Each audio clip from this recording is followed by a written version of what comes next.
আজকে দেখাবো তেলাপিয়া মাছের রেসিপি। পেঁয়াজ, মরিচ আর রসুন শিলনোড়ায় বেটে নিয়েছি। ভালো করে বেটে এখন লবণ অ্যাড করে এগুলো তেলে ভালো করে কষিয়ে নিব। তেলে দিয়েছি, সামান্য পানি দিব, দিয়ে এটাকে কষিয়ে নিব যাতে পেঁয়াজের কাঁচা গন্ধটা চলে যায়।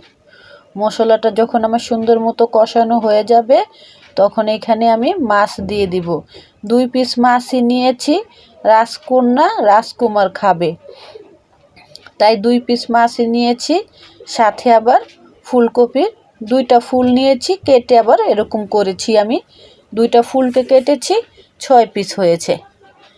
ভালো করে এখন একসাথে কষিয়ে নিচ্ছি।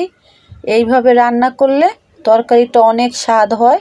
সেদিন বাটা মশলা দিয়ে রুই মাছ ভুনা করেছিলাম, আমার রাজকন্যা অনেক পছন্দ করেছে।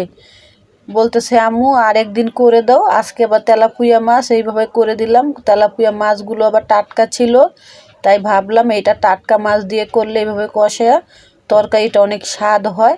এই তরকারিতে কিন্তু ঝালের পরিমাণটা বেশি দিতে হয়। এই যে এখন তরকারিটা কষানো হয়ে গিয়েছে, পরিমাণ মতো ঝোল দিয়েছি, দেখতেছি নেড়ে। ফুলকপিটা আমার সিদ্ধ হয়ে আসছে। এখন উপর দিয়ে দিব ধনিয়া পাতা। এখন শীতের দিন, এই সিজনে খুব টাটকা ধনিয়া পাতা পাওয়া যায়, টমেটো পাওয়া যায়, দিয়ে দিবেন। আমার কাছে ছিল না তাই দেই নাই, শুধু ধনিয়া পাতা দিয়েছি।